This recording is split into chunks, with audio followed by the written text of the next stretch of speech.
तो last turn पे हम लोग प्लेन मिरर पढ़ रहे थे। क्या पढ़ रहे थे प्लेन मिरर में? एंगल ऑफ डेविएशन के बारे में हमने डिटेल में डिस्कस किया था आप लोगों से, है ना। एंगल ऑफ डेविएशन कैसे निकालते हैं, उसके बाद फिर मिरर को अगर रोटेट वगैरह कर दिया जाए तो किस तरीके से, है ना, जो रिफ्लेक्टेड लाइट रे है उसका रोटेशन होता है। तो ये सब बहुत डिटेल में मैंने एनालिसिस कर लिया था। तो आज हम लोग प्लेन मिरर का लास्ट टॉपिक देखेंगे, उसके बाद हमारा रिफ्लेक्शन टॉपिक खत्म हो जाएगा। उसके बाद हम लोग रिफ्रैक्शन अपवर्तन स्टार्ट करेंगे। चलिए आगे बढ़ते हैं। हम लोग देखेंगे अब law of reflection in vector form. ठीक है, वेक्टर फॉर्म में हम लोग को क्या देखना है? लॉ ऑफ रिफ्लेक्शन देखना है। ठीक, क्या इसका मतलब? ये आपको मैथ्स में भी देखने को मिलेगा। वेक्टर एंड थ्योरी होता है ना एक टॉपिक, उसमें भी आपको ये सवाल इससे पूछा जाता है। तो बेसिकली ये मैथ्स ही है, कुछ है नहीं, फिजिक्स में कुछ नहीं है, सिंपल मैथ्स है। देखो ये कोई लाइट रे से आई और ये लाइट रे से रिफ्लेक्ट हो गई। ठीक है, इस तरीके से आई, ऐसे रिफ्लेक्ट हो गई। ये हो गया हमारा नॉर्मल। ठीक, ये हो गया नॉर्मल। ये एंगल थीटा कह दूँ तो ये एंगल भी कितना हो जाएगा? थीटा। अब हमको ये बताना है इसके लॉन्ग यूनिट वेक्टर और इसके लॉन्ग यूनिट वेक्टर में रिलेशन क्या होगा। जैसे अगर मैं कह दूँ, मैं कुछ यहाँ पर चीज़ें डिफाइन कर रहा हूँ। इवन कैप, इसको मैं बोल रहा हूँ this is a unit vector, this is a unit vector. Cap लगा दिया तो यूनिट वेक्टर हो गया, यूनिट वेक्टर। ठीक है, अलोंग इंसिडेंट लाइट रे। ठीक है, इसी तरीके से जो E2 कैप है, ठीक है, E2 कैप जो है ये क्या? This is unit vector along reflected light रे हो गया। ठीक है, N cap, this is a unit vector along normal. फिर उसके बाद में एक और लिख रहा हूँ T cap, this is unit vector, ठीक है, अलोंग दी प्लेन मिरर। मतलब क्या? देखो इसके लॉन्ग जो यूनिट वेक्टर उसको मैंने कह दिया टी कैप। जैसे एक्स एक्सिस अगर इसको मान ले तो आई कैप लिखते, तो ये टेंजेंशियल डायरेक्शन में मिरर के, इसलिए मैंने इसको टी कैप मान लिया। और ये नॉर्मल डायरेक्शन में तो इसके लॉन्ग यूनिट वेक्टर मैंने कह दिया एन कैप है। इसके लॉन्ग जो यूनिट वेक्टर है इंसिडेंट लाइट रे के लॉन्ग जो यूनिट वेक्टर उसको मैंने कह दिया इवन कैप। तो अगर मैं कह दूँ ये यूनिट वेक्टर है तो इसको मुझे कहना पड़ेगा इवन कैप। और अगर ये रिफ्लेक्टेड लाइट रे के लॉन्ग यूनिट वेक्टर है तो इसको मुझे क्या कहना पड़ेगा? इसको मुझे कहना पड़ेगा E2 कैप। ठीक है, इसको मुझे कहना पड़ेगा E2 कैप। इसको मैंने E2 कैप कह दिया। अब इसमें और इसमें क्या रिलेशन है, इसको मुझे मैथमेटिक्स से इस्टेब्लिश करना है। ठीक है, तो देखो कैसे करेंगे इसको इस्टेब्लिश। ठीक है, तो चलो अगर मैं इसके दो कॉम्पोनेंट्स लूँ, एक इधर होगा एक इधर होगा, इसका मैग्नीट्यूड 1 होगा क्योंकि यूनिट वेक्टर है, इसका एक इधर होगा और एक इधर होगा। ठीक है, तो अब मुझे बताओ अगर ये थीटा है तो ये थीटा होगा, इसी तरीके से ये थीटा है तो ये भी थीटा होगा। अब मैं इवन कैप को कैसे लिख सकता हूँ समझिएगा। इवन कैप को मैं वेक्टर फॉर्म में लिखना है। इवन कैप क्या होगा? ये कॉस कंपोनेंट और ये वाला साइन कंपोनेंट। तो इसके साथ हमारा टी कैप होगा क्योंकि इसके long unit vector T cap है, और इसके लॉन्ग क्या होगा? माइनस एन कैप क्योंकि नीचे की तरफ है, एन कैप हमारा ऊपर की तरफ है। ठीक है, तो बताइए क्या लिखेंगे? इवन कैप बराबर इसका magnitude into sine theta T cap, इसका मैग्नीट्यूड इंटू कॉस थीटा और minus N cap. E one cap चूंकि यूनिट वेक्टर है तो इसका मैग्नीट्यूड कितना होगा? 1 होगा। ठीक है ना, तो इवन कैप का मैग्नीट्यूड होगा वो कितना होगा? 1 होगा। तो ये हमारा इवन कैप E2 कैप चूंकि यूनिट वेक्टर है इसका मैग्नीट्यूड 1 होगा। तो इसका मैग्नीट्यूड 1 है तो इधर होगा 1 कॉस थीटा, इधर होगा 1 साइन थीटा। तो लिखोगे 1 साइन थीटा, इसके साथ टी कैप, और उसके बाद प्लस वो बोलो क्या लिखोगे? 1 cos theta into minus N cap. इसको मैं डायरेक्ट लिख देता हूँ। इवन कैप जो निकल के आएगा कितना आ जाएगा बताइए? Sine theta T cap minus कितना होगा? Cos theta N cap. ये हो गया। इसी तरीके से मैं E2 कैप को लिख सकता हूँ। बताइए क्या? ये तो दोनों पॉजिटिव डायरेक्शन में, इसके साथ साइन के साथ टी कैप और कॉस के साथ एन कैप। तो लिख सकते हो आप कितना? डायरेक्ट में लिख रहा हूँ साइन थीटा टी कैप और प्लस बोलिए कॉस थीटा एन कैप, ऐसा लिख सकता हूँ। अब अगर मैं आपको पूछूं, मुझे बताओ आप E2 cap minus E1 cap कितना होगा? E2 cap minus E1 cap, उसका होगा सर घटा दीजिए, साइन थीटा से साइन थीटा खत्म हो जाएगा और ये दोनों ऐड हो जाएंगे, तो कितना हो जाएगा 2 cos theta T sorry N cap, T cap वाला तो टर्म कट जाएगा, ऐसा कुछ हो जाएगा। या E2 कैप जो आएगा ये हो जाएगा E1 cap plus 2 cos theta N cap, ठीक है। अब मुझे इस थीटा को रिप्लेस करना है, इस थीटा को रिप्लेस करना है, देखिए कैसे रिप्लेस करते हैं। अच्छा एक बात बताओ, ये नॉर्मल और ये इंसिडेंट लाइट रे की डायरेक्शन है। मैं पूछूं नॉर्मल और इंसिडेंट लाइट रे के बीच का जो एंगल है, ये नॉर्मल और ये इंसिडेंट लाइट रे E1 कैप, ये E1 कैप की डायरेक्शन है और ये नॉर्मल, तो इनके बीच का एंगल मैं पूछूं कितना होगा, तो कहोगे सर ये तो थीटा, तो ये 180 माइनस थीटा हो जाएगा। हो जाएगा कि नहीं हो जाएगा? अच्छा अब मुझे बताओ, आपने ये चीज़ तो पढ़ा ही है, dot product A vector dot B vector क्या होता है बताइए, ए का मैग्नीट्यूड इंटू बी का मैग्नीट्यूड इंटू उनके बीच का एंगल कॉस थीटा। अब मैं तुमको पूछूं कि बताओ E1 cap dot N cap क्या होगा, कोई सर E1 कैप का मैग्नीट्यूड इंटू N1 कैप का मैग्नीट्यूड, एन कैप का मैग्नीट्यूड इंटू इनके बीच का एंगल का कोसाइन। इनके बीच का एंगल कितना है बताइए, 180 माइनस थीटा, तो कॉस 180 माइनस थीटा।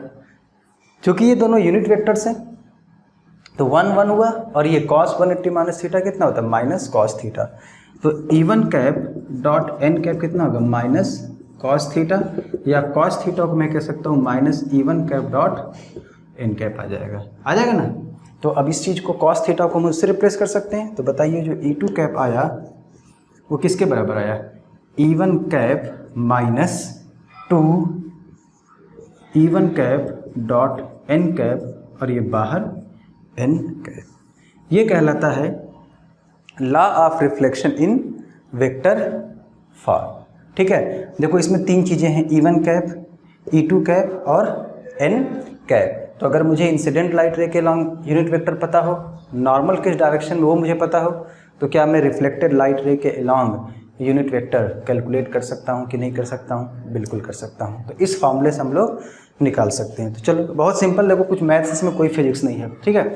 अब एक सवाल करके देखेंगे तो हमें ज़्यादा क्लैरिटी आएगी। चलो देखते हैं क्वेश्चन क्या है, देखिएगा।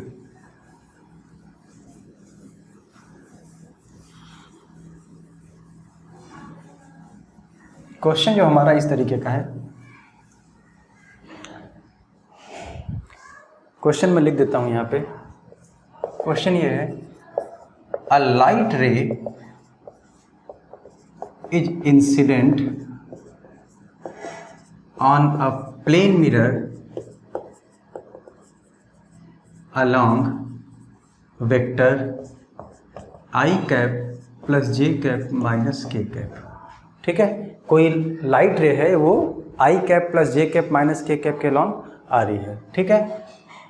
उसके बाद normal to the plane mirror is along vector I cap plus J cap. जो नॉर्मल वेक्टर है प्लेन मिरर का वो किसके लॉन्ग है, किस वेक्टर के लॉन्ग है, आई कैप प्लस जे कैप। आपको क्या बताना है, find a unit vector, find a unit vector along reflected light ray, ठीक है। आपको क्या बताना है, रिफ्लेक्टेड लाइट रे के लॉन्ग यूनिट वेक्टर क्या होगा। चलो कोई दिक्कत नहीं, आपको E1 कैप पता है, आपको N कैप पता है, E2 कैप निकालना है। पहले बताओ E1 कैप क्या होगा। एक बात बताओ, क्या ये एक यूनिट वेक्टर है जिस लाइट रे के लॉन्ग, ये हमारा इस तरीके से, तो ये E1 कैप क्या होगा, एक यूनिट वेक्टर होना, इसका मैग्नीट्यूड 1 होना चाहिए।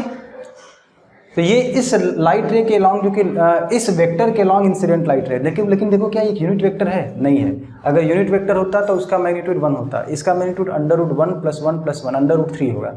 इसका मतलब ये यूनिट वेक्टर नहीं है। इस वेक्टर के लॉन्ग जो कि इंसिडेंट लाइट रे है, तो इंसिडेंट लाइट रे के लॉन्ग क्या होगा, यूनिट वेक्टर। इस वेक्टर का यूनिट वेक्टर आपको लिखना पड़ेगा। तो आपको क्या करोगे, E1 कैप जो होगा वो किसके बराबर होगा, इस लाइट रे के लॉन्ग, इस वेक्टर के लॉन्ग लाइट रे आ रही है तो इसके लॉन्ग यूनिट वेक्टर क्या होगा बताओ, वेक्टर अपॉन उसका मैग्नीट्यूड। तो वेक्टर कितना है, आई cap plus J cap minus K cap, बताने की जरूरत नहीं, इसका मैग्नीट्यूड √3 होगा। इसी तरीके से जो एन कैप होगा नॉर्मल के long unit vector I cap plus J cap है, बोलिए आई कैप प्लस जे कैप है ना। क्या ये यूनिट वेक्टर, नहीं, क्योंकि इसका मैग्नीट्यूड √2 है। तो नॉर्मल के लॉन्ग यूनिट वेक्टर क्या होगा, I cap plus J cap upon √2। अब बताओ e one cap dot N cap, इसकी जरूरत तुम्हें पढ़ने वाली है, पहले इसको निकाल लो। ठीक है, बताओ कितना होगा, आई का आई में गुणा 1, जे का जे में गुणा 1, ठीक है, प्लस 1 और उसके बाद माइनस के तो है ही नहीं, और अपॉन √3 इंटू √2 कितना हो जाएगा, 2 ऊपर 2 नीचे √2, तो √2/3 हो गया ये, है ना। अच्छा, अब E2 कैप क्या होगा, E1 cap minus 2 E1 cap dot N cap और बाहर N कैप, सारी वैल्यूज पता है, रख डालो। E1 कैप कितना है देखो, I cap plus J cap minus K cap √3 minus 2 E1 cap dot N cap कितना आया है, बोलिए √2/3 और उसके बाद N कैप कितना है, I cap plus J cap upon √2, ये √2 से √2 गया, कितना हो जाएगा बताइए, ये हो जाएगा आई cap plus J cap minus K cap upon √3 और ये कितना होगा प्लस माइनस, ठीक है, 2i cap plus 2j cap upon √3। LCM मतलब डिनोमिनेटर बराबर ही है, तो I cap minus 2i cap minus I cap J cap minus 2j cap minus J cap और माइनस के कैप, कितना आ जाएगा minus I cap plus J cap, solve कर सकते हैं आराम से, अपॉन √3। तो ये हमारा क्या बन गया बताइए, ये हमारा बन गया रिफ्लेक्टेड लाइट रे के लॉन्ग यूनिट वेक्टर। तो ऐसा कोई भी सवाल आएगा आप बड़े प्यार से इसको आप कर सकते हैं ऐसे, ठीक है। चलो बहुत बढ़िया, अब हम लोग आगे बढ़ते हैं, ठीक है।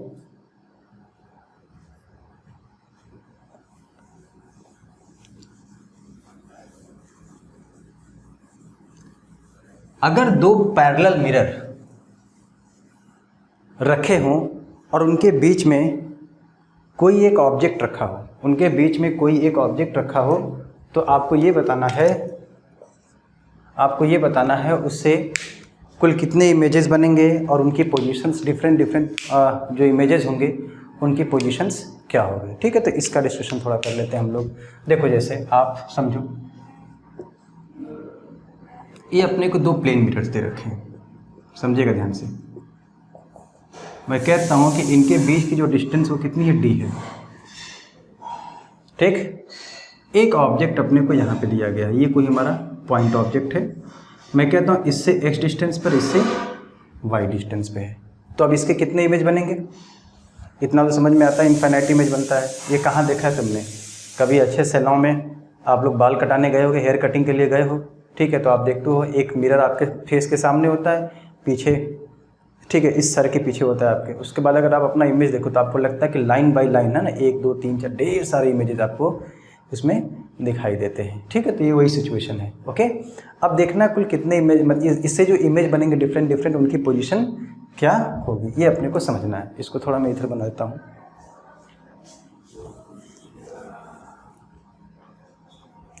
थोड़ा इधर बना दूँ, देखो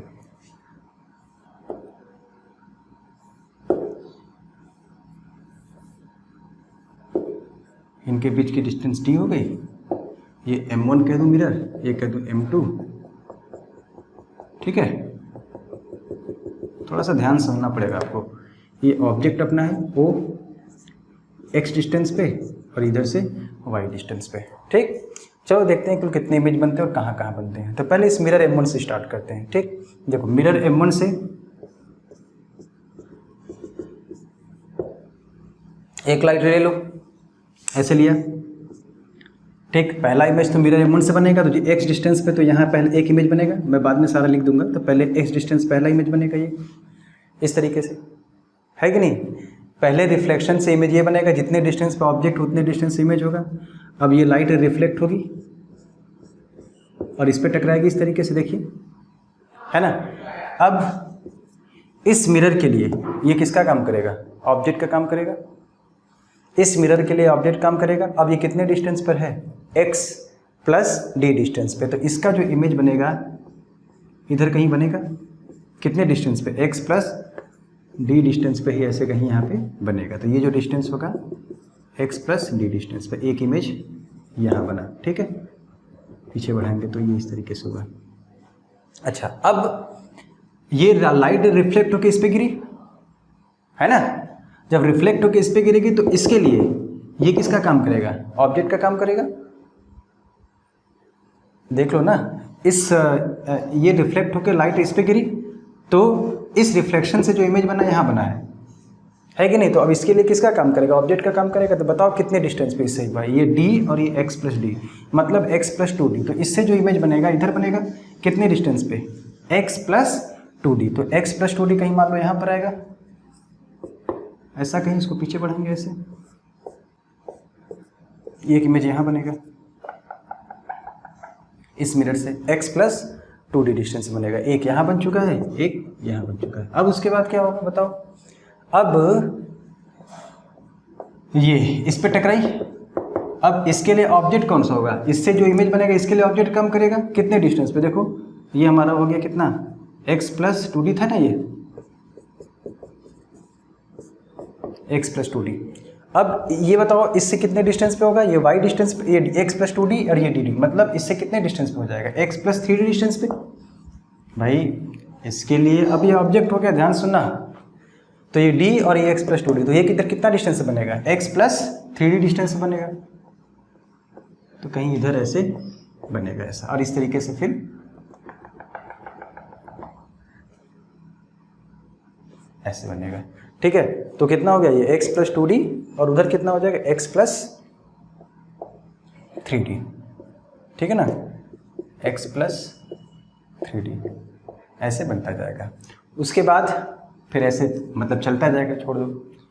तो ये तो हमने रिफ्लेक्शन पहले किस पे लिया था बताइए, m1 पे लिया था। इसी तरीके से रिफ्लेक्शन में m2 पे ले सकता हूँ। तो अगर m2 पे रिफ्लेक्शन लूँ, देखो पहला कितने y डिस्टेंस पे, तो पहला इमेज तो यहाँ बनेगा, ठीक है। I कितने डिस्टेंस पे बताइए, y डिस्टेंस से बनेगा डायरेक्ट रिफ्लेक्शन से। उसके बाद ये लाइट रे रिफ्लेक्ट होके ऐसे आएगी और यहाँ से आती हुई अपीयर होगी, है ना। देखो डायग्राम समझते हैं ना, फिर उसके बाद भी पहले देख लो, थोड़ा फीलिंग ले लेते हैं, उसके बाद इसका शॉर्ट ट्रिक भी देखेंगे, इसके बाद इसका शॉर्ट ट्रिक भी देखेंगे। तो यहाँ पे टकराई ये लाइट रे रिफ्लेक्ट होके, अब इस मिरर के लिए ये किसका काम करेगा, ऑब्जेक्ट का काम करेगा। कितने डिस्टेंस पे, देखो ये y ये d, मतलब कहीं इधर इमेज बनेगा, कितने डिस्टेंस पे हो जाएगा, y प्लस d डिस्टेंस पे हो जाएगा इस मिरर से, ठीक है। अब ये लाइट रे रिफ्लेक्ट होकर इस पे जाएगी ऐसे, है ना। तो अब इस मिरर के लिए ये किसका काम करेगा, ऑब्जेक्ट। में बताता हूँ, ध्यान से देखिएगा, अभी मैं इसको पूरा डिस्कस करूंगा। थोड़ा डायग्राम कॉम्प्लेक्स लग रहा है, अरे ये क्या बन रहा है इतना बड़ा बड़ा, एक फीलिंग की बात है। उसके बाद फिर हम लोग अलग डिस्कस करेंगे, इसको शॉर्ट ट्रिक भी देखेंगे। तो अब इस मिरर पे, इस मिरर के लिए एक से काम करेगा, ऑब्जेक्ट का काम करेगा, ठीक है। और कितने डिस्टेंस पे है, y प्लस डी और डी, मतलब y प्लस 2d डिस्टेंस पे है। तो इसका मतलब ऐसे रिफ्लेक्ट होगा ये, और ये हमारा कहीं इधर इमेज बनेगा, ठीक है। और ये डिस्टेंस कितना होगा, y प्लस 2d, ठीक है। और सो ऑन, उसके बाद ऐसे इतना जाएगा, जो भी है इस तरीके से अपना रिफ्लेक्ट होता रहेगा, है ना। अब देखते हैं, एक चीज़ समझते हैं। अच्छा इसके बाद क्या होगा बताओ, इसके बाद कहोगे सर, अच्छा जैसे मान लो यही वाला लाइट रे था, m1 पे जो गया, m2 पे जो लाइट रे गिरा, जो भी हो रहा है, ठीक है। अब एक बात बताओ, कहोगे सर इसके ऊपर तो मिरर ही नहीं है। कहोगे सर कितना इमेज बना, 1 2 3 4 5 6 7 इमेज बन गया कुल, आप ऐसा कहोगे। लेकिन मैंने बोला कि इनफाइनाइट इमेज बनेगा, तो इसके बाद तो मिरर है ही नहीं, तो इमेज कैसे बनेगा। ए भाई ध्यान से देखो, कोई जो, ये तो मैंने ज़्यादा फैला के लाइट रे लिया ना। अगर मैं इस लाइट रे को यहाँ जो चलिए यहीं पे गिराऊँ तो कुल कितने लाइट रे, मैं इसमें इनफाइनाइट लाइट रे बना सकता हूँ कि नहीं। ये जो एंगल मैंने लिया है, अगर मैं इसको बहुत कम कर दूँ, यहाँ पे टकराऊँ, तो ऐसे ऐसे ऐसे ऐसे ऐसे ऐसे टकराते जाएगा, कितना बनेगा, इनफाइनाइट इमेज बन जाएगा, है कि नहीं। तो कुल कितने इमेज पहले बनेंगे बताइए। सबसे पहले ये समझो आप, टोटल नंबर ऑफ इमेजेस, ये इनफाइनाइट हो जाएंगे। अच्छा अब मैं चीज़ों को थोड़ा सा, अब ऐसे ऐसे बनाना हो तो हालत ख़राब हो जाएगा, है कि नहीं। अब चीज़ों को मैं थोड़ा सा सिंपल करता हूँ कि कैसे इसको लिखना है हमें, ठीक। तो मैं यहाँ लिख रहा हूँ image formed by mirror M1 और यहाँ लिख रहा हूँ image formed by mirror M2। ठीक है, ऐसा कुछ हो गया। तो हम सभी डिस्टेंस जब M1 से जो इमेज बनेगा हम लोग M1 से मेजर करेंगे उसकी डिस्टेंस, और M2 से जो इमेज बन रहा है, ठीक है, उसकी डिस्टेंस हम लोग हमेशा M2 से मेजर करेंगे। देखो पहला जो इमेज बना इससे जो पहला इमेज बना ये बना है कितने डिस्टेंस पर, x डिस्टेंस पे। इससे जो पहला इमेज बना है ये डिस्टेंस पे, कितने डिस्टेंस पे, y डिस्टेंस पे। ऑब्जेक्ट पहले मिरर से x डिस्टेंस पे था, दूसरे से y, तो पहला इमेज x डिस्टेंस पे, दूसरा इमेज y डिस्टेंस पे। ठीक है, अच्छा दूसरा इमेज कितने डिस्टेंस बना है बताओ इससे, ये बना है y प्लस d डिस्टेंस पे। और ये कितने डिस्टेंस बना है इसका दूसरा image, x plus d distance पे। बताइए तीसरा इमेज कहाँ बना इससे, x प्लस 2d डिस्टेंस पे, और इससे कितना बना है y प्लस 2d डिस्टेंस पे। चौथा इमेज कितना बना है बताइए, x प्लस 3d डिस्टेंस पे इससे बना है। तो इससे के दूसरे तरीके लॉजिक से आते जाइए, तो y प्लस या, ठीक है चलो मैं भी लिख देता हूँ इस चीज़ को भाई, 4 मैंने बनाई इससे और 3 इससे बना, ये बना दिया। अब देखो बेसिकली हो क्या रहा है, अगर ध्यान से एनालिसिस करो इसका तो एक हमको ट्रिक दिख जाएगा। देखो दोनों मिरर के बीच की डिस्टेंस कितनी है, d बराबर x प्लस वाई। तो हमको क्या करना, पहला x है तो यहाँ से x, इससे y है तो y लिख लिया। उसके बाद देखो क्या हो रहा है, इस x में अगर आप d जोड़ो, इस x में आप d जोड़ो तो इसका दूसरा इमेज मिल जाएगा। इस y में अगर आप d जोड़ो तो इससे दूसरा इमेज बन जाएगा।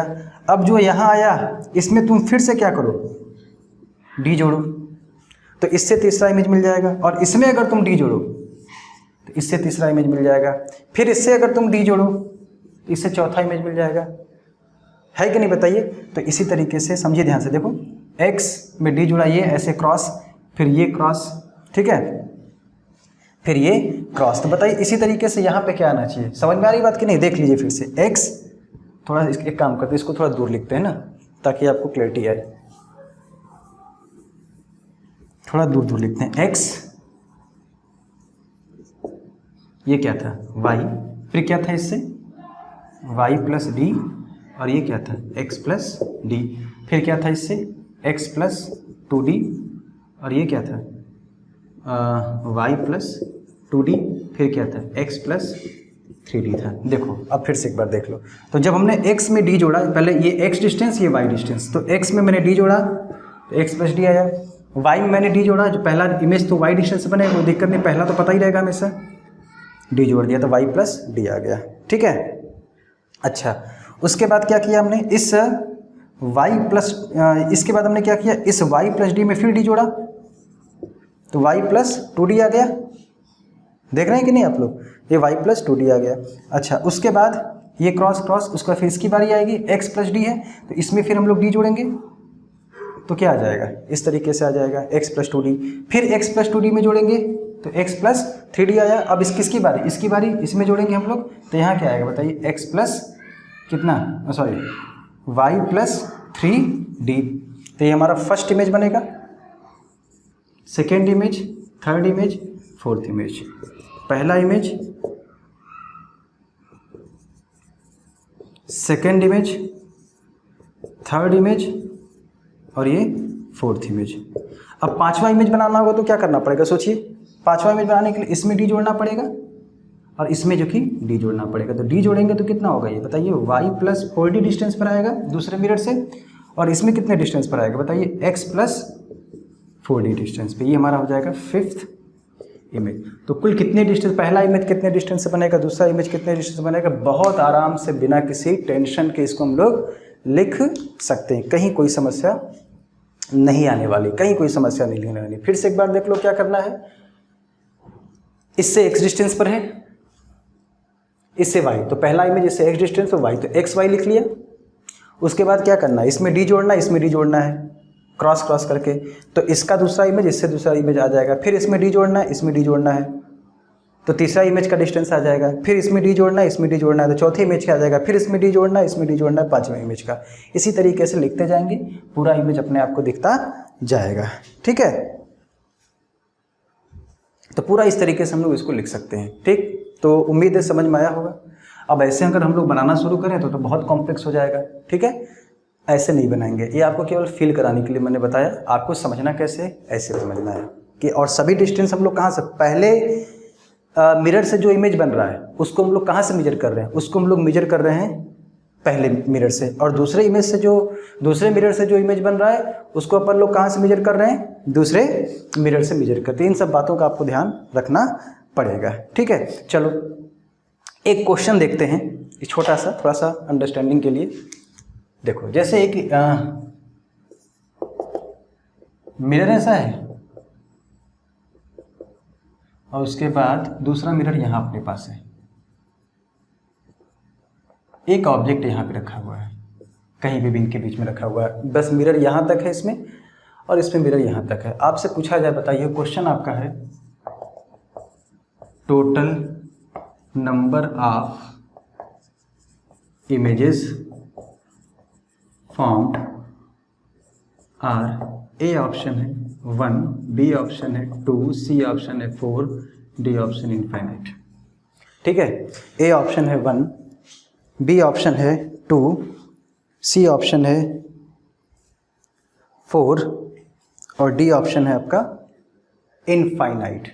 तो आपको बताना इसमें कौन सा सही हो जाएगा। ठीक है, चलो देखते हैं कैसे करेंगे, कौन सही होगा। तो ज़रा दिमाग लगाइए, सोचिए कितने इमेज बनेंगे, कैसे करेंगे इसको। देखो क्या होगा, जैसे ये लॉजिक मैंने बताया उसी तरीके से बनाना शुरू करते हैं। कहोगे सर बहुत कठिन हो जाएगा, नहीं कठिन होगा। देखो यहाँ से लाइट रे गिरी इसके ऊपर और ऐसे रिफ्लेक्ट हुई, और जितने डिस्टेंस पे पहला इमेज इससे अगर मैं कहूँ M1 तो इससे इमेज I1 यहाँ बना,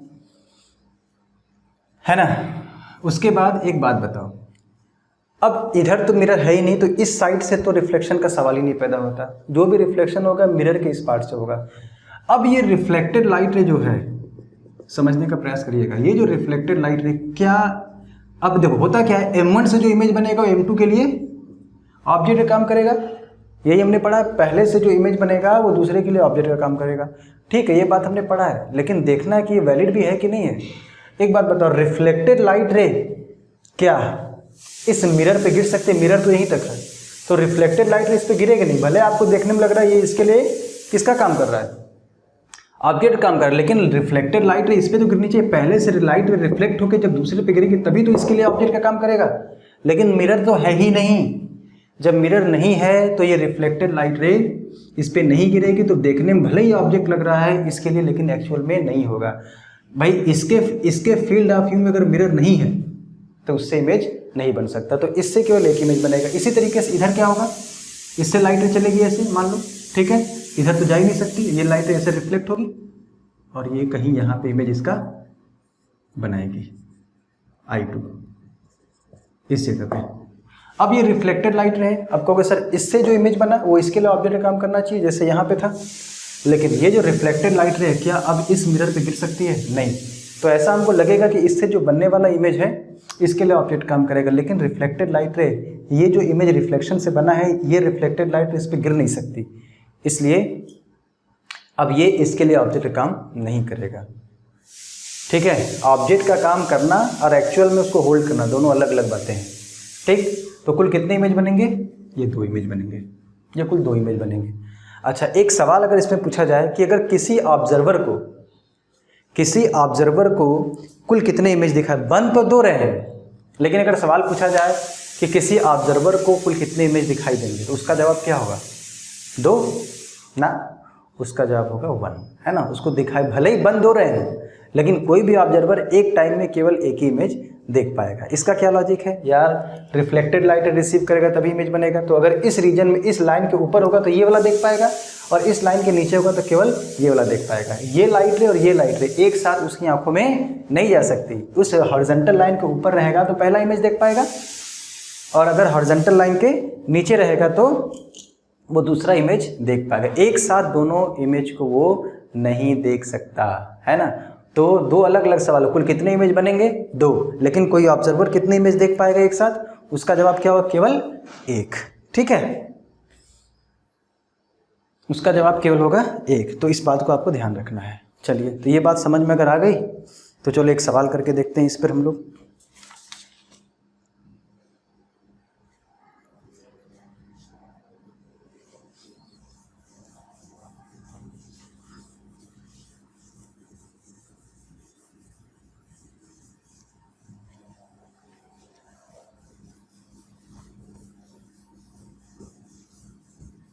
देखिए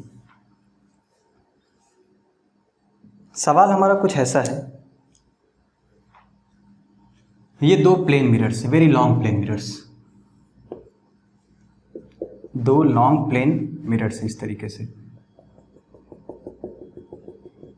M1 और ये क्या है M2। एक यहाँ पे ये हॉरिजॉन्टल प्लेन पे रखे हो ना, जैसे इसको पकड़ के मैं सीधा कर दो, हॉरिजॉन्टल प्लेन पे रखा हुआ है, समझ में आ रहा है, हॉरिजॉन्टल प्लेन पे रखा हुआ है। ये दोनों प्लेन मिरर्स कैसे हैं, हॉरिजॉन्टल, जैसे ये हॉरिजॉन्टल प्लेन मिरर है, या सोचो ये हॉरिजॉन्टल है, एक प्लेन मिरर ऐसे रखा है, एक प्लेन मिरर ऐसे रखा हुआ है, नहीं समझ में आया, समझ में आ रहा है। इससे मान लो टेबल है, टेबल पे एक मिरर ऐसे है और एक मिरर ऐसे, और टेबल स्मूथ है, ठीक है, ऐसा कुछ है। तो ये दो ऐसे रखे हुए हैं, यहाँ पे कोई एक पार्टिकल है या कोई एक ऑब्जेक्ट है, स्मूथ ऑब्जेक्ट है, इलास्टिक ऑब्जेक्ट है, जैसे मान लो कैरम बोर्ड की जो गोटी होती है, ठीक है, कैरम बोर्ड की, वो इस तरीके से, इसको क्या किया गया 45 डिग्री पे, इससे 40 या इससे किसी से मान ली इससे 45 तो इससे 45 डिग्री पर, ठीक है, फेंका जा रहा है, कितनी स्पीड से 2√2 मीटर पर सेकेंड से थ्रो किया जा रहा है, और इनके बीच की जो डिस्टेंस है d वो 10 मीटर आपको दे रखी है। t बराबर 0 की सिचुएशन आपको ऐसे दे रखी है, t बराबर दो प्लेन मिरर्स हैं इस तरीके से पैरेलल रखे गए हैं, t बराबर 0 की सिचुएशन आपको दे रखी है, मतलब इस मिरर के इस पॉइंट से 2√2 मीटर पर सेकेंड से 45 डिग्री पर फेंका जा रहा है, ठीक है। तो आपको क्या बताना है, समझिएगा, आपको ये बताना है, क्वेश्चन आपका ये है, फाइंड द डिस्टेंस बिटवीन, ठीक है, the third image, find the distance between the third image in the mirror M1 and second image in the mirror M2। मतलब इसमें जो तीसरा इमेज बनेगा और इसमें जो दूसरा इमेज बनेगा उनके बीच की जो डिस्टेंस होगी वो क्या होगी। तो सबसे पहले ठीक है, और कितने टाइम पर, एट t = 12 सेकेंड,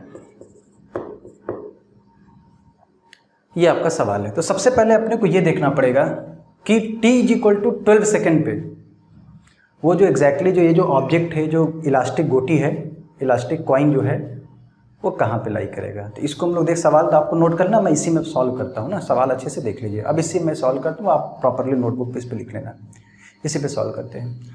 देखो एक बात बताओ, अब चूँकि एक प्लेन में मोशन हो रहा है, इनके बीच की डिस्टेंस डी है, तो मुझे बताओ इसका वेलोसिटी कंपोनेंट जो इधर आएगा वो कितना होगा, 2√2 cos 45 होगा, मतलब 2 मीटर पर सेकेंड। तो ये ऐसे ऐसे चलेगी, टकराते हुए ऐसे ऐसे, लंबा सा है तो कहीं बाहर निकलने वाली नहीं है, तो ऐसे ऐसे ऐसे ऐसे जाएगा, तो बहुत लॉन्ग इस तरीके से है। तो हॉरिजॉन्टल डायरेक्शन में इसकी वेलोसिटी कितनी होगी, 2 मीटर पर सेकेंड, ठीक है। तो जरा सोचो, और इलास्टिक कोलिजन है, इसका मतलब जितने स्पीड से टकराएगी उतने स्पीड से वापस आएगी। तो 12 सेकेंड में देखते हैं पोजीशन क्या होगी, हॉरिजॉन्टल से ही पता चल जाएगा, ठीक है, नीचे भी आती रहेगी और ऐसे टकराती भी रहेगी, नीचे भी आती रहेगी, ठीक। तो मुझे बताओ 12 सेकेंड में जो मिरर है, सॉरी जो कॉइन है, इलास्टिक कॉइन, वो कहाँ पे होगी। मुझे बताओ यहाँ से यहाँ तक आने में कितना सेकंड लगेगा, 5 सेकंड। तो पहले यहाँ से यहाँ आएगी 5 सेकंड, फिर उसके बाद वापस यहाँ से यहाँ आएगी 5 सेकंड, क्योंकि 10 मीटर है, 2 मीटर पर सेकंड हॉरिजॉन्टल वेलोसिटी। तो यहाँ से यहाँ तक, मतलब यहाँ से यहाँ तक ट्रेवल करने में, नहीं समझ में आया यार, ऐसे ऐसे आ रही है ना, ऐसे ऐसे, ठीक है। तो यहाँ से यहाँ तक ट्रेवल करने में कितना लगेगा हॉरिजॉन्टल डायरेक्शन में, 5 सेकंड, ठीक। वापस समझ पा रहे हैं कि नहीं आप लोग इस चीज़ को, यहाँ से यहाँ तक आने में 5 second, horizontal distance 5 second, horizontal distance 10 metre travel करने में 5 सेकंड, फिर टकरा के स्पीड सेम रहेगी, वापस आने में कितना 5 सेकंड, मतलब 10 सेकंड में एक टक्कर इधर एक टक्कर इधर हो जाएगा, है कि नहीं। और उसके बाद 10 सेकंड में एक टक्कर ऐसे एक टक्कर ऐसे, बाकी बचा 2 सेकंड, 12 सेकंड है। तो अगले 2 सेकंड में कितना आगे ट्रेवल करेगी बताइए, 4 मीटर ट्रेवल करेगी। मतलब जो ये अपना ऐसे ऐसे टकराते हुए ऐसे ऐसे 2, ये 1 ये 2 है ना, ऐसे 1 ये 2 टक्कर, और 2 टक्कर के बाद कहीं वो 4 मीटर हॉरिजॉन्टल डायरेक्शन में यहाँ पर आएगी, ये 4 मीटर पे आएगी, और ये कितना हो जाएगा 6 मीटर। तो एक्स हमारा हो गया 4 मीटर और वाई कितना हो गया 6 मीटर, और इनके बीच की डिस्टेंस इतनी होगी। तो चलो देखते हैं M1 से बनने वाला और ये m2 से। तो x कितना है, कैसे लिखते थे याद करिए, 4, ये 6, उसके बाद क्या करना है, कितना जोड़ना है इसमें, 10 जोड़ना है, दोनों के बीच की डिस्टेंस, तो ये कितना हो जाएगा 16, ठीक, और ये 14। फिर तीसरा इमेज कैसे बनेगा बताइए, इसमें कितना जोड़ना है, फिर 10, 16, 10, 26 और 14, 10, 24, ठीक है। तो थर्ड इमेज इससे ये हुआ, सेकेंड इमेज इससे ये हुआ। तो ये थर्ड इमेज कितने डिस्टेंस से बनेगा, कहीं यहाँ बनेगा, कितने डिस्टेंस पे, 24 मीटर की दूरी पर बनेगा, ठीक। सेकेंड इमेज जो है इससे कितने डिस्टेंस से बनेगा, ठीक है, 14 मीटर की दूरी पर बनेगा। ये थर्ड इमेज और ये सेकेंड इमेज से बनेगा, ठीक है। अब इनके बीच की डिस्टेंस निकालनी है, तो बताइए आंसर क्या होगा आपका, 24, बीच में 10 भी है और प्लस कितना 14, कितना हो जाएगा बताइए, 24 और 14 कितना हुआ 28, 38, 10, 48, ठीक है ना, 24 दूनी 48, 48 मीटर इज द आंसर। तो बहुत ही बेहतरीन, बहुत ही अच्छा सवाल था, ठीक है। तो जो सवाल पूछा गया है उसका जवाब क्या होगा, 48 मीटर। तो 48 मीटर दोनों के बीच की दूरी होगी, ठीक है। तो ये हमारा जो, ठीक है, पैरेलल अगर मिरर्स हो तो उनसे कुल कितने इमेज बनेंगे उसके बारे में, कोई भी दो इमेज इससे बनने वाला उससे बनने वाला कैसे निकालें, उनके बीच की डिस्टेंस क्या होगी, तो इस तरीके से कोई भी सवाल आपसे पूछा जा सकता है। चलिए अब आगे बढ़ते हैं।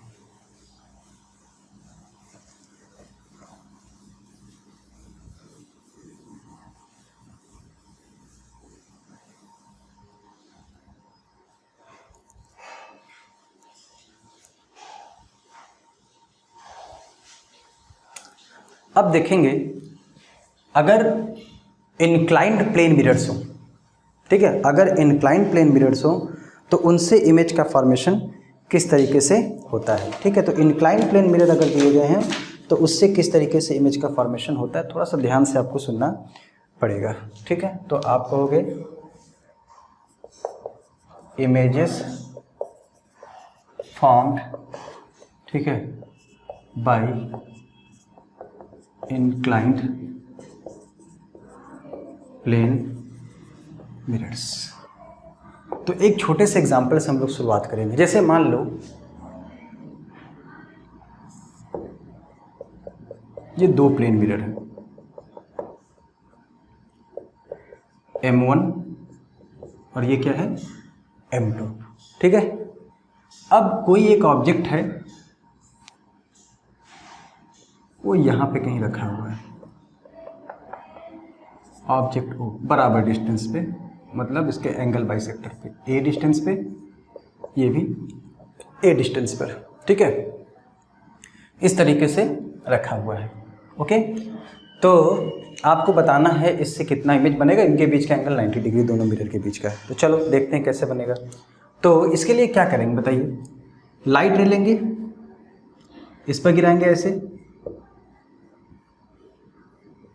और ये ऐसे रिफ्लेक्ट हो जाएगी, ठीक है। तो इससे जो M2 से पहला जो इमेज बनेगा एग्जैक्टली कितने डिस्टेंस बनेगा, इसको हम पीछे बढ़ाएंगे तो यहीं पर बनेगा कि नहीं बनेगा, ठीक है, कितने डिस्टेंस पर, A डिस्टेंस पर ही बनेगा। तो ये हो जाएगा A डिस्टेंस, समझिएगा, A डिस्टेंस पर ऐसा बनेगा। वो एक लाइट इधर भी लेना, अच्छा ये रिफ्लेक्टेड लाइट रे क्या इस पर टकराएगी, नहीं, तो अब वो हमारे किसी काम का नहीं है। दूसरी लाइट रे इस पर गिरा देते हैं ऐसे, चलो ऐसे, रिफ्लेक्शन के बाद वो इधर आएगी और यहीं पर मिलती हुई हमको अपीयर होगी, तो मैं नहीं बना रहा हूँ उस चीज़ को। उसके बाद ये लाइट रे किस पर रिफ्लेक्ट होगी, ऐसे रिफ्लेक्ट होगी इस पर, सॉरी ऐसे, देखो ऐसे जाएगी। अब चूंकि रिफ्लेक्टेड लाइट रे ये रिसीव कर रहा है तो इसके लिए ये किसका काम करेगा बताओ, ऑब्जेक्ट का काम करेगा। तो अगर इसके लिए ऑब्जेक्ट का काम करेगा, समझना, ये डिस्टेंस है, इसके लिए ऑब्जेक्ट का काम करेगा ये। अब ये जब ये रिफ्लेक्ट होगी ऐसे, अब जब ये ऐसे रिफ्लेक्ट होगी, अब इसको आप पीछे बढ़ाओगे तो ये कहाँ से आते हुए दिखाई देगी, देखो ये कितने डिस्टेंस पर है, ये भी तो A ही होगा। तो A डिस्टेंस पर यहाँ इसको आप पीछे बढ़ाओगे तो इसका इमेज यहीं पर बनेगा, ये A है तो ये भी कितना हो जाएगा A, ठीक, इस तरीके से। नहीं आया समझ में, समझने की कोशिश करिए, लाइट रे ऐसे आई, टकराई, ठीक है, और रिफ्लेक्टेड लाइट ये रिसीव कर रहा है, तो इससे जो इमेज बना है, इस पहले रिफ्लेक्शन से ये इमेज बना है, इसको मैं 1r लिख देता हूँ पहले रिफ्लेक्शन से, M2 से। अब ये रिफ्लेक्ट हुआ, रिफ्लेक्ट होने के बाद ये ऐसे निकल गई, ठीक है, समझने की कोशिश करिएगा। तो अब इसके लिए ये ऑब्जेक्ट का काम करेगा, तो इस मिरर से कितने डिस्टेंस पर, ए डिस्टेंस, इसको हम थोड़ा सा आगे बढ़ा लेंगे तो इधर ही बढ़ेगा ऐसे। तो अब ये इसको पीछे बढ़ाएंगे तो यही बनेगा, तो ये दूसरा इमेज बना, ये दूसरे रिफ्लेक्शन से, 2 रिफ्लेक्शन से बना है।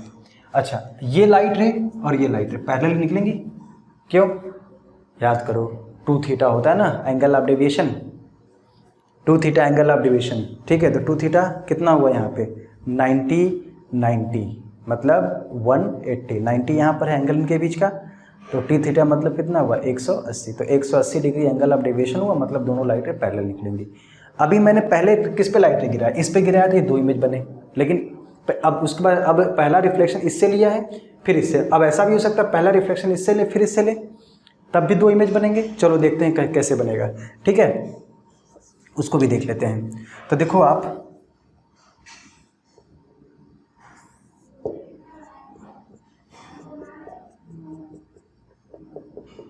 अब यही ऑब्जेक्ट हमारा था ओ, ठीक, ए डिस्टेंस और ए डिस्टेंस पे, ठीक है, ये ए है और ये भी है। अब हम लोग क्या करते हैं, पहला इससे इमेज बनाते हैं, तो जितना डिस्टेंस पे ये है उतने डिस्टेंस ए पे इमेज बनेगा ऐसा, यहाँ पे पहले रिफ्लेक्शन से इससे 1r पहला रिफ्लेक्शन, तो लाइट ऐसे आएगी इस पर और ऐसे बाहर निकल जाएगी। तो अब उसके बाद समझ में आ रहा बात ना, लेकिन इस रिफ्लेक्टेड लाइट को ये रिसीव नहीं करेगा, ये वाला, उससे मतलब नहीं हमें, तो एक ऐसे भी करा लो, ठीक, समझ में आई बात। ये उसके बाद ये ऐसे रिफ्लेक्ट होती है अपीयर। अब ये जो लाइट रे है रिफ्लेक्शन के बाद इस मिरर पे गिरेगी कि नहीं गिरेगी, बिल्कुल गिरेगी। तो अब इस मिरर के लिए किसका काम करेगा, ऑब्जेक्ट का काम करेगा। तो अब इस मिरर के लिए अगर ऑब्जेक्ट का काम किया तो मुझे बताओ, ठीक है, तो इस मिरर, समझिएगा ध्यान से, इस मिरर के लिए इससे ये इमेज बना और रिफ्लेक्ट होकर इसके ऊपर गिरी और उसके बाद ये कैसे निकल जाएगी, ऑब्वियस इसके पैरेलल ही निकलेगी। तो अब इसको हम लोग पीछे बढ़ाएंगे ऐसे, इस तरीके से, समझिएगा। इस मिरर के लिए ये ऑब्जेक्ट काम करेगा तो कितने डिस्टेंस बनेगा, ये भी तो ए है, ठीक है। तो इसका जो इमेज बनेगा कहीं आपको ऐसा बनता हुआ दिखाई देगा, पीछे बढ़ाएंगे तो आपको यहाँ पे मिलता हुआ दिखाई देगा। तो ये इमेज एक यहाँ बनेगा, एक यहाँ बनेगा पहले रिफ्लेक्शन से, और यहाँ पे क्या बनेगा, दूसरे रिफ्लेक्शन से बनेगा। और ये कितने डिस्टेंस पे होगा, ए डिस्टेंस पे होगा, क्योंकि इससे जो इमेज बनाया है वो ए डिस्टेंस पे, ये भी ए यहाँ पे भी, ठीक है। तो ये हो जाएगा सेकेंड रिफ्लेक्शन से, तो ये ए है, तो ये भी कितना होगा, ए होगा। नहीं है समझ में, बहुत सिंपल सी बात है। आपको क्या क्या देखना है, एक से बना इमेज दूसरे के लिए ऑब्जेक्ट का काम करेगा। तो इस तरीके से इमेज हमारा बन गया, ठीक, ये समझ में आया बात ना। लाइट रे ऐसे आई, इस पर रिफ्लेक्ट हुई, इससे इमेज ये बना, इसके लिए ये किसका काम करेगा, ऑब्जेक्ट का काम करेगा, अरे करेगा ना। तो अब इसके लिए अगर इस मिरर के लिए M2 के लिए ऑब्जेक्ट काम करेगा तो M2 से कितने डिस्टेंस पे, ए, तो ए डिस्टेंस नीचे बढ़ेगा, तो इसको पीछे बढ़ाएंगे तो इस तरीके से ये दोनों पैरेलल निकल जाएंगे, ठीक है। तो अब देखो कुल कितने इमेज बने, इसमें और इसमें, 1 2 3 और 4, कुल 4 इमेज आपको दिख रहे हैं टोटल। अब मैं इसको एक साथ बनाने वाला हूँ, लेकिन आपको एक बात ध्यान रखना है, इसमें देखो यहाँ पे ये इमेज और यहाँ पे ये इमेज, बताओ क्या एग्जैक्टली सेम पोजीशन पे बन रहे हैं कि नहीं। ये भी ए डिस्टेंस पे, ये भी ये भी ऑब्वियसली ए डिस्टेंस पे होगा, समझ में आ रहा है कि नहीं। ये देखो इमेज ए डिस्टेंस पर, ये भी इमेज कितने डिस्टेंस पे, ए डिस्टेंस पर भी है, और ये भी ऑब्वियसली कितना होगा, ए ही होगा। तो मतलब ये जो इमेज बन रहा है, ठीक है, M1 से 2 रिफ्लेक्शन, M1 से जो सेकेंड रिफ्लेक्शन बन रहा है और यहाँ पे M2 से जो सेकेंड रिफ्लेक्शन से बन रहा है, एग्जैक्टली सेम पोजीशन बन रहे हैं। तो दोनों कोइंसाइड कर जाएंगे, तो उनको हम लोग 2 इमेज गिनेंगे कि एक इमेज, दोनों एक ही पोजीशन पे बन रहे हैं, तो उसको हम लोग केवल क्या करेंगे, एक इमेज गिनेंगे। तो अब अगर मैं इसको पूरा यहाँ पे बनाऊँ, एक बार फिर से सारे इमेजेस को फिर से अगर मैं बनाऊँ, तो देखो कहाँ कहाँ इमेज बनेगा। यहाँ तो हमारा ऑब्जेक्ट है, यहाँ तो हमारा ऑब्जेक्ट है, ठीक है। तो एक इमेज यहाँ बना है, एक इमेज यहाँ बना है और एक इमेज यहाँ। तो यहाँ पे जो इमेज बना है वो कोइंसाइड कर गया। तो अगर आपसे पूछा जाए कुल कितने इमेज बने हैं तो कहोगे सर 3 इमेज, एक यहाँ और एक यहाँ, सब ए डिस्टेंस पर होगा। तो यहाँ पे कुल कितने इमेज बनेंगे बताइए? टोटल नंबर ऑफ इमेजेस जो होंगे 4 नहीं होगा बल्कि कितना होगा? 3। इसमें से एक कोइंसाइड किया। अच्छा, एक सवाल और देखते हैं, अब बताना क्या होगा। ये मिरर है एक, ये दूसरा मिरर है, ठीक है, M1 और ये हो गया M2, ठीक है, या इसको चलो ठीक है ऐसा कुछ हो गया। इस बार हम लोग सिमेट्रिकली एंगल बाई सेक्टर पे ऑब्जेक्ट को नहीं रखते हैं, ऐसे रख देते हैं। देखो यहाँ से A डिस्टेंस पे और यहाँ से B डिस्टेंस पे ये ऑब्जेक्ट हम लोग रख देते हैं। अब जरा सोच के बताइए कितने इमेज बनेंगे? क्योंकि सर यहाँ पे जो कि सिमेट्री था तो हमको लग रहा था कि जो एक इमेज जो था वो कोइंसाइड कर रहा था, तो 3 इमेज दिख रहे थे, इसलिए 3 इमेज दिख रहे। बन तो 4 रहे थे लेकिन एक्चुअल में 3 हो रहे थे क्योंकि 2 कोइंसाइड। और यहाँ पे क्योंकि सिमेट्री नहीं इसलिए हमको कोइंसाइड करता हुआ नहीं दिखना चाहिए, लेकिन ऐसे नहीं कहेंगे, एक बार देखेंगे हम लोग एक्चुअल में क्या हो रहा है बना के। यहाँ पे भी 3 ही दिखेंगे, 4 नहीं दिखेंगे। कैसे? चलो बनाते हैं, समझते हैं। अब पूरा रे डायग्राम नहीं बनाएंगे, अब लॉजिक से देखेंगे। देखो पहले रिफ्लेक्शन से, इससे रिफ्लेक्शन से इसका एक इमेज कहाँ बनेगा बताओ? समझने की कोशिश करना। B डिस्टेंस में बनेगा पहले, इससे जो पहला रिफ्लेक्शन होगा उससे इमेज एक यहाँ बनेगा I। ये पहले रिफ्लेक्शन M2 से बना, ठीक है। अच्छा, एक इमेज इससे बनेगा पहले रिफ्लेक्शन से, कितने डिस्टेंस पर? A डिस्टेंस से बनेगा पहले रिफ्लेक्शन से, और ये डिस्टेंस कितनी हो जाएगी? B हो जाएगी ऑब्वियसली। और इसी तरीके से ये डिस्टेंस कितनी हो जाएगी बताइए? A हो जाएगी। अब ये वाला जो ऑब्जेक्ट बना है इस मिरर के लिए किसका काम करेगा? ये वाला जो इमेज बना है इस मिरर के लिए ऑब्जेक्ट काम करेगा। कितने डिस्टेंस से बनेगा बताइए? इस साइड बनेगा A डिस्टेंस पर सेकेंड रिफ्लेक्शन से, और ये जो इमेज बना है वो इस मिरर के लिए ऑब्जेक्ट काम करेगा। तो आपने इसको पीछे बढ़ा था B डिस्टेंस पे, तो जब इसको आप मिलाओगे तो एग्जैक्टली यहीं पे तो मिलेगा B डिस्टेंस पे सेकेंड रिफ्लेक्शन से। आप देखो फिर से क्या हो रहा है, सेकेंड रिफ्लेक्शन से जो इससे इमेज बन रहा है और इससे जो इमेज बन रहा है फिर से दोनों के दोनों कोइंसाइड यहाँ पे कर रहे हैं। तो ऐसा लग रहा है कि ये सिमेट्रिक नहीं है, ठीक है, ये सिमेट्रिक पोजीशन पे नहीं रखा है, एंगल बाई सेक्टर पे नहीं रखा है, तो 4 इमेज बनना चाहिए। लेकिन बना कितना बताइए? फिर से 3। यहाँ पे भी कितना बना? टोटल इमेजेस जो बने वो कितने बने? 3 ही यहाँ पे निकल कर आए। यहाँ पे टोटल इमेज भी कितने निकल कर आए? 3 इमेज निकल कर आए। समझ में आ रही बात सबको? ठीक है, चलो एक क्वेश्चन इस पे हम लोग और देखेंगे, ठीक है, समझने की कोशिश करिएगा। उसी तरीके का जैसे एक मिरर ये है, एक मिरर अपना ये है, ये भी है और ये भी ए है बराबर डिस्टेंस पे। अब इसको हमने हटा दिया और यहाँ हमने क्या किया? ऑब्जेक्ट रख दिया O। अब पूछा जाए बताओ कितने इमेज बनेंगे? ये हमारा मिरर M1 और ये मिरर M2, ठीक है, ये यहीं पे रखा हुआ ऑब्जेक्ट सिमेट्रिक, ठीक, A डिस्टेंस पर और ये भी A डिस्टेंस पर। चलो देखें कितना बनता है। अब कितना? 3 बनेगा, 2 बनेगा, 1 बनेगा, 4 बनेगा, कितना बनेगा? तो देखो अब यहाँ पे क्या हो रहा था, यहाँ से रिफ्लेक्शन के बाद एक जो इमेज बन रहा था वो दूसरे के लिए ऑब्जेक्ट काम कर रहा था। और मैंने बताया इमेज का काम कब कर, ऑब्जेक्ट का काम कब करेगा? जब रिफ्लेक्ट होने के बाद वो दूसरा मिरर लाइट रिसीव करे। तो यहाँ से लाइट एक, तो देखो इससे इमेज कहाँ बनेगा? इससे इमेज जो होगा M2 से वो तो इमेज यहाँ बन जाएगा पहले रिफ्लेक्शन से, ठीक है, ऐसा, ठीक है। लेकिन ये जो रिफ्लेक्टेड लाइट है क्या उसको ये M2 M1 रिसीव कर पाएगा? अब इस बार यार इधर जब इस पर इधर आता गिरता तब इस पे गिरता, लेकिन इधर तो मिरर है ही नहीं, तो रिफ्लेक्टेड लाइट रिसीव नहीं कर पाएगा। तो भले ही देखने में लग रहा है इसके लिए ऑब्जेक्ट का काम करेगा, लेकिन रिफ्लेक्टेड लाइट इस पर चूंकि नहीं गिर पाएगी इसलिए इससे केवल एक ही इमेज बनेगा। इसी तरीके से इससे क्या होगा? कितने डिस्टेंस पर बताइए? A distance. तो A डिस्टेंस कहाँ बनेगा? पहले रिफ्लेक्शन से A डिस्टेंस पर जो इमेज यहाँ बनेगा, ठीक है। कैसे बनाएंगे? ऐसे करेंगे, उसके बाद ये ऐसे रिफ्लेक्ट हो जाएगा। अब इस रिफ्लेक्टेड लाइट रे को, या तुम कोई भी रिफ्लेक्टेड को इधर कोई भी लाइट रे डालोगे तो रिफ्लेक्ट होकर इधर जाएगी, इस पर नहीं आ सकती।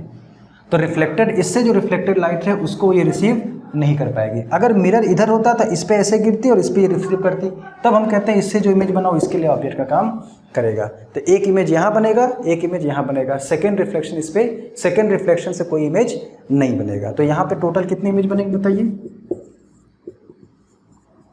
टोटल इमेजेस जो होंगे वो कितने हो जाएंगे? 2 हो जाएंगे। ठीक है, तो यहाँ पे कुल हमारा 2 इमेज बनेगा। समझ में आ रही बात? चलो अब एक जनरलाइज करेंगे हम लोग, कोई भी एंगल बीच का लिया जाए कितना इमेज बनेगा इसको हमको समझना है। ठीक है, चलो इसको देखते हैं हम लोग।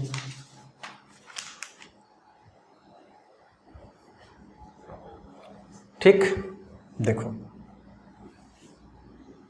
ये तो समझ में आ गया कैसे बनना है, ये वाला और ये वाला। ओके, चलो देखते हैं। अब एक कॉन्सेप्ट देखते हैं, एक कॉन्सेप्ट के हेल्प से इसको समझने की कोशिश करेंगे। ये सब जो इमेज बन रहे हैं, ये सारी जो इमेजेस बन रहे हैं, देखो ध्यान समझो, ये ऑब्जेक्ट और इमेज, एक बात बताओ ये कितने डिस्टेंस पर? ये होगा √2a डिस्टेंस पे, ये भी कितना होगा √2a डिस्टेंस पे, √2a डिस्टेंस पे, और ये भी कितना होगा √2a डिस्टेंस पे। इसी तरीके से ये कितने डिस्टेंस पर होगा? √a² + b², ये भी √a² + b² पे होगा। This is also √a² + b² पे होगा, और ये भी कितने पे होगा √a² + b²। तो जितने जो ऑब्जेक्ट है और जो इमेज है वो इस पॉइंट से बराबर डिस्टेंस पर है। इसका क्या मतलब हुआ? ये चारों पॉइंट इमेज और ऑब्जेक्ट क्या एक सर्किल पे लाई करने चाहिए कि नहीं करने चाहिए? सर्किल की डिफिनेशन भी तो ये होती है ना, हर पॉइंट की डिस्टेंस सेंटर से सेम होनी चाहिए। अगर मैं इस पॉइंट को सेंटर मान लूँ, और ये पॉइंट क्या है? दोनों मिरर का इंटरसेक्शन पॉइंट है। ये पॉइंट क्या है? दोनों मिरर का इंटरसेक्शन पॉइंट है। तो अगर दोनों मिरर के इंटरसेक्शन पॉइंट को मैं सेंटर मान लूँ तो ऑब्जेक्ट और image all will lie on the same circle, वो सबके सब सेम सर्किल पे लाई करेंगे। इसका मतलब अगर मैं इसको मान गोला खींचूँ, सर्किल खींचूँ, तो ये चारों एक ही सर्किल पे लाई करेंगे। इसी तरीके से ये भी किस पर लाई करेंगे? एक सर्किल पे ऐसे लाई करेंगे। तो जो हमारा कॉन्सेप्ट निकल कर आया, कॉन्सेप्ट क्या निकल के आया? All the images and object will lie on the same circle with center at the intersection point of two mirrors. जो इंटरसेक्शन होगा दोनों मिरर्स का, ठीक है, जो इंटरसेक्शन होगा दोनों मिरर्स का, ठीक, वो पॉइंट किसकी तरह एक्ट करेगा? सेंटर की तरफ। और जितने भी इमेजेस हैं और ऑब्जेक्ट इटसेल्फ, वो सब के सब एक सर्किल पे लाई करेंगे। उस सर्किल का रेडियस क्या होगा? पॉइंट ऑफ इंटरसेक्शन से ऑब्जेक्ट की डिस्टेंस। ऑब्वियस सी बात है। ये तो मैंने बहुत सिंपल एग्जाम्पल लिया, ठीक है, ये मैंने बहुत सिंपल एग्जांपल लिया। अब हम लोग क्या करने वाले हैं? अब हम लोग क्या करने वाले हैं कि 90 डिग्री ना लेके कोई भी एक रैंडम एंगल लेते हैं ना, 90 डिग्री ना लेके कोई भी एक रैंडम एंगल लेते हैं, और रैंडम एंगल लेने के बाद देखते हैं कुल कितने इमेज बनेंगे, कब कोइंसाइड करेंगे इमेज, कब नहीं करेंगे। ये सारी बातें अपने को डिस्कस करना है, ठीक है। चलो देखते हैं। तो जैसे मान लो आप, इस एग्जाम्पल से पूरा क्लियर हो गया होगा आपको। जैसे मान लीजिए आप कि कोई एक अपने पास मिरर, मैंने पहले ही डायग्राम ऐसे बना लिया, ये 2 मिरर है, ये 2 मिरर अपने को दे रखे हैं। कोई एक ऑब्जेक्ट अपने को ऐसे दे रखा है, मान लीजिए यहाँ पे ऑब्जेक्ट हमारा है, ठीक है, पहले मैंने बना लिया इस तरीके से, ठीक है। और ये अल्फ़ा एंगल है और ये बीटा एंगल है, और इनके बीच का पूरा एंगल थीटा है। थीटा हमारा अल्फ़ा प्लस बीटा के बराबर है। थीटा क्या है? दोनों मिरर के बीच का एंगल है। ये m1 है, या इसको मैं कह दूँ m1 है, और ये हमारा क्या है? m2, ठीक है। थीटा क्या है? Angle between 2 mirrors. तो बताओ इससे जितने भी इमेज बनेंगे क्या वो इसी सर्किल पे लाई करेंगे? इससे जितने भी इमेज बनेंगे क्या वो इसी सर्किल पे लाई करेंगे? बिल्कुल इसी सर्किल पे लाई करेंगे, ठीक है। और एक पॉइंट ऑफ इंटरसेक्शन सेंटर बन जाएगा और ये हमारा रेडियस बन जाएगा। इससे अल्फा एंगल, इससे बीटा एंगल। अब देखना है कुल कितने इमेज बनेंगे, इसको अपने को समझना है, ठीक है। तो एक बात बताओ, जितने एंगल पे इस मिरर M1 से ऑब्जेक्ट है क्या उतने एंगल पे पहला इमेज बनेगा? देखो मैं लिखते चल रहा हूँ, कैसे समझिएगा ध्यान से। मैं यहाँ लिख रहा हूँ image formed by mirror M1, ठीक है। और यहाँ मैं लिख रहा हूँ image formed by mirror M2। यहाँ मैं लिख रहा हूँ फर्स्ट इमेज, ठीक है। उसके बाद सेकेंड इमेज लिखूंगा। तो इससे देखो जो पहला इमेज बनेगा कितने एंगल बनेगा इससे बताइए? ये अल्फ़ा है तो क्या यहीं पे बनेगा इसका पहला इमेज? इससे अल्फ़ा एंगल पे मिरर M1 से जो पहला इमेज बनेगा कितने एंगल बनेगा? क्योंकि ये अल्फ़ा एंगल पे ऑब्जेक्ट है तो अल्फ़ा एंगल पे ही इमेज बनेगा, यहाँ पे बनेगा इससे। तो कितने एंगल बनेगा पहला इमेज बताइए? अल्फ़ा एंगल पे बनेगा। और जो हम लोग मेजरमेंट कर रहे हैं पहला इमेज दूसरा इमेज, M1 से जो इमेज बन रहा है हम लोग मिरर M1 से मेजर कर रहे हैं, और M2 से जो इमेज बनेगा वो हम लोग मिरर M2 से मेजर करेंगे, ठीक है। अच्छा बहुत बढ़िया। अब जो इससे पहले रिफ्लेक्शन से, समझिएगा, ये पहले रिफ्लेक्शन से इमेज बनेगा यहाँ पर, और इससे पहले रिफ्लेक्शन से जो इमेज बनेगा कहाँ बनेगा? इससे बीटा एंगल पे इधर बनेगा I1, ठीक है। इसका पहला इमेज और इसका पहला इमेज पहले रिफ्लेक्शन से कितने एंगल बनेगा बताइए? ये बनेगा बीटा एंगल पे। अब ध्यान देना, अब इससे जो इमेज बना है वो इसके लिए ऑब्जेक्ट काम करेगा, और इससे जो इमेज बना है ये वो इसके लिए ऑब्जेक्ट काम करेगा। तो ये जो I1 बना है वो इससे ऑब्जेक्ट का काम करेगा। ध्यान से सुनना, M2 से जो I1 बना है वो M1 के लिए ऑब्जेक्ट काम करेगा। तो बताओ ये एंगल कितना होगा? क्या ये अल्फ़ा प्लस 2 बीटा होगा? तो इसका मतलब अल्फ़ा प्लस 2 बीटा होगा। तो इससे जो दूसरा इमेज बनेगा इससे अल्फ़ा प्लस 2 बीटा, ये अल्फ़ा है, इसका मतलब कहीं यहाँ पे बनेगा दूसरा इमेज I2 इसके द्वारा, और ये एंगल कितना हो जाएगा? अल्फ़ा प्लस 2 बीटा, ठीक है। ठीक, या इसको ऐसे कह लो, अल्फ़ा प्लस 2 बीटा मत लिखो, इसको ऐसे लिखो। देखो कितना हो जाएगा, ये कुल एंगल कितना है? ये बीटा प्लस थीटा है। अब अल्फ़ा प्लस बीटा की जगह आप थीटा लिख सकते हो, तो ये तो पूरा थीटा है ये वाला, और ये कितना हुआ? बीटा, ठीक। तो थीटा प्लस बीटा, तो ये एंगल कितना हो जाएगा?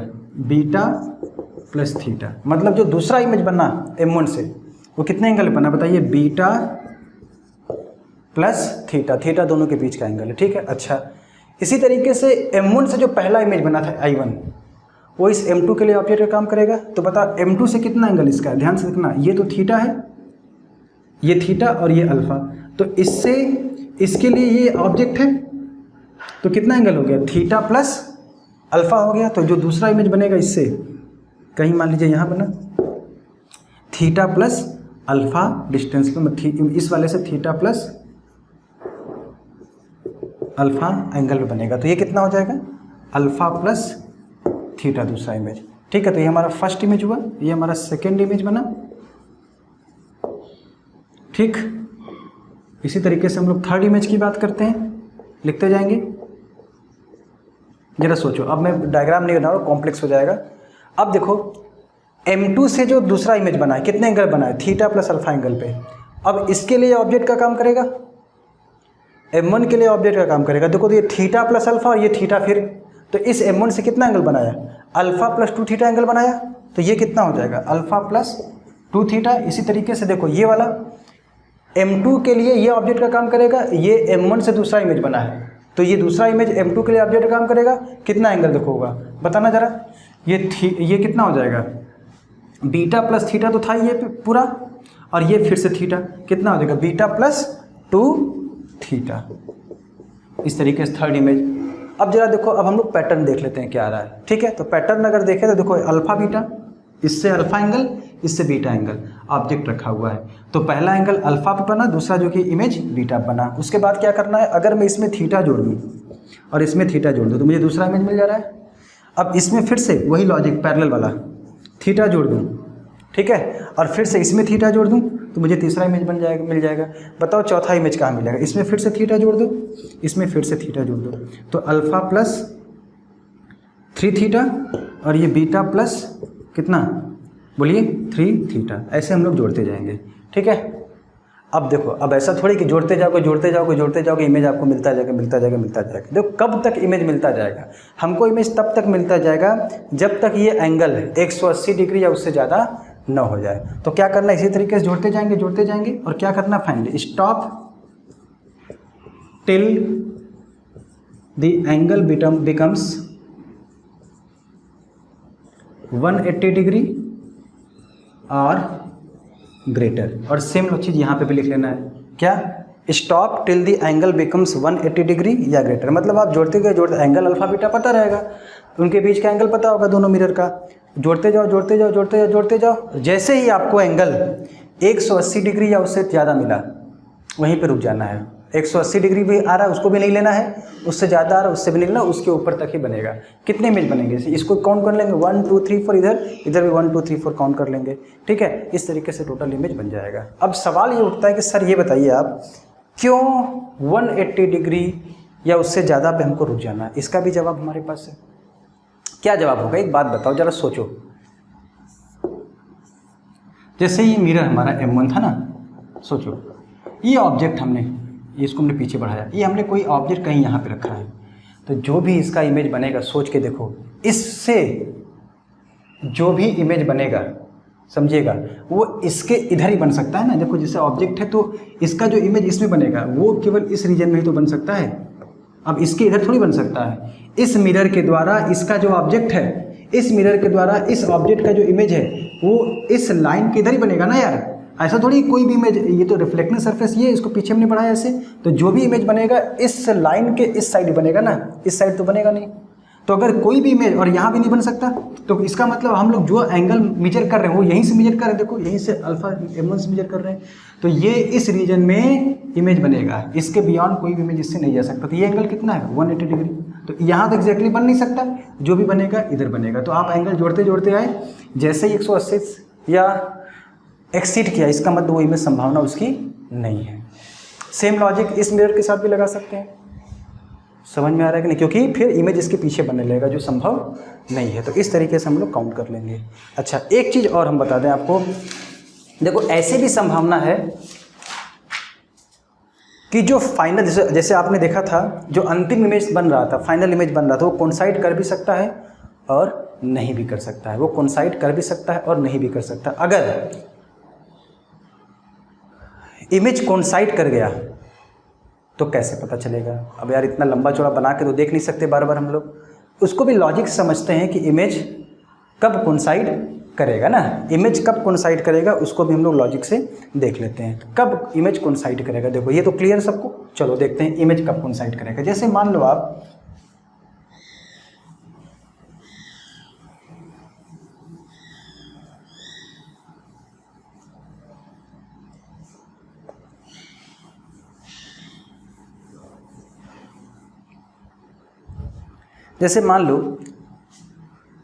कोइंसाइड कब कर सकता है, जैसे मान लो दो मिरर अपने पास हैं इस तरीके से,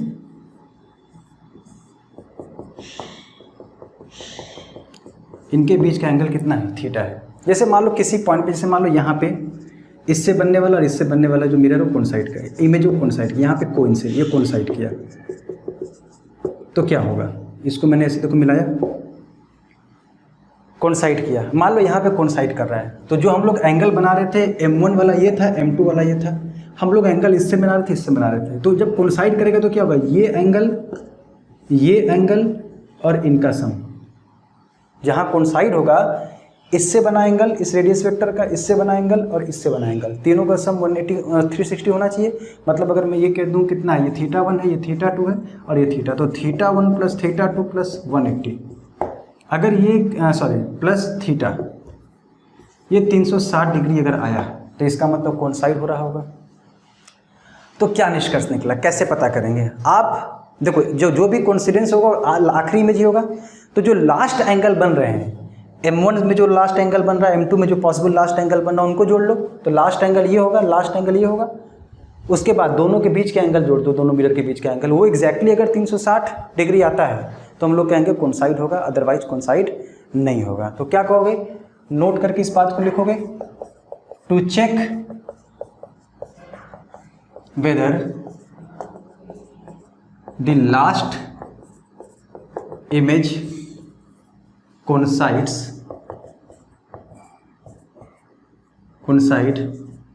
or not, ठीक है, add last two angles and angle between two mirrors. If it comes exactly कितना 360 डिग्री, then ठीक है, the last images formed by two mirrors will coincide. Two mirrors will coincide. वो क्या करेंगे? coincide करेंगे. तो इस केस में जो टोटल नंबर ऑफ इमेज आएंगे, टोटल नंबर ऑफ इमेजेस जो हो जाएंगे, काउंट कर लोगे, इससे कितना बना, इससे कितना बना, दोनों को ऐड करके एक घटा दो, क्योंकि एक क्या, दो इमेज कोइंसाइड किया है. क्या हो जाएगा बताओ? This is image formed by first mirror plus images formed by, ऐसे काउंट कर लेंगे, बाय सेकेंड मिरर, और इसमें क्या करना, -1.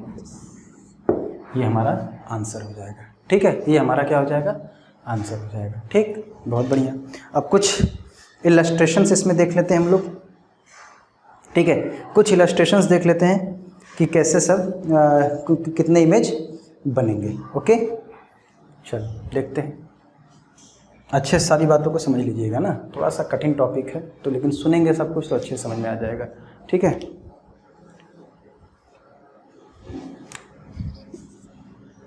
चलिए.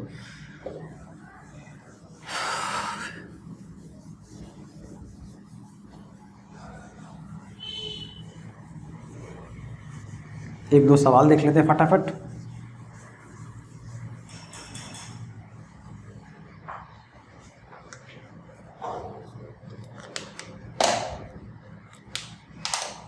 देखो, जैसे दो मिरर्स हैं, ठीक है, इनके बीच के जो एंगल्स है वो आपको दे रखा है 30 डिग्री,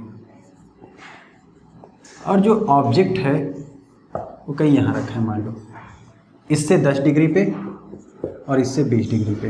आपको बताना है कुल कितने इमेज बनेंगे. ठीक है, ये मिरर हमारा हो गया M1, ये मिरर हो गया M2. क्या करोगे, ये M1 से बनने वाला इमेज और ये M2 से बनने वाला इमेज. ठीक है, सबसे पहले इससे 10 उससे 20, यहाँ लिखोगे 10, लिखोगे 20, क्रॉस कितना जोड़ना है, दोनों के बीच का एंगल 30, तो 10 + 30 मतलब कितना 40, 20 + 30 मतलब 50, 10 + 30 मतलब कितना 40. अब फिर से थीटा जोड़ना है, मतलब 30 से जोड़ना, तो ये कितना होगा 40 और 30 70, डायरेक्ट लिख रहा हूँ, 50 और 30 80, फिर से 80 और 30 110, 70 और 30 100, फिर से 100 और 30 130 140, फिर से 170 और ये 160. सही लिखा ना, देखो, हाँ 160. फिर से जोड़ेंगे 170 30 200 190, तो इसको भी नहीं लेना है, इसको भी नहीं लेना है. तो कुल कितने बने, देखो 1 2 3 4 5 6 7 8 9 10 11 12 तो हमको दिख रहे हैं. कोइंसाइड करेगा कि नहीं, उसके लिए क्या करना है, इससे जो लास्ट एंगल आया, इससे जो लास्ट एंगल, दोनों को जोड़ना है. उसके बाद उसमें दोनों के बीच का एंगल जोड़ देना है. ठीक है, तो आप देखो 170 इससे बना, 160 इससे बना, है ना, 170 हो गया, 160 हो गया, दोनों को जोड़ देंगे और प्लस उनके बीच का एंगल 30, तो 200 360. इसका मतलब कोइंसिडेंस होगा. तो बताओ कुल इमेज कितने होंगे, कोई दिक्कत वाली बात नहीं है. ठीक है, 6 इससे 6 इससे और 1 घटा देंगे, मतलब कुल इससे 11 इमेज बनेंगे। ठीक, चलो एक और देखते हैं। अब जैसे मान लो 2 मिरर्स हैं, एक और देख लेते हैं। इनके बीच का जो एंगल थीटा है वो 75 डिग्री है। कोई ऑब्जेक्ट यहाँ रखा है मान लो, ठीक है, इससे 45 डिग्री, इससे 30 डिग्री, M1 और M2। अब आपको बताना है टोटल कितने इमेज बनेंगे, ठीक है ना। देखो कितना होगा।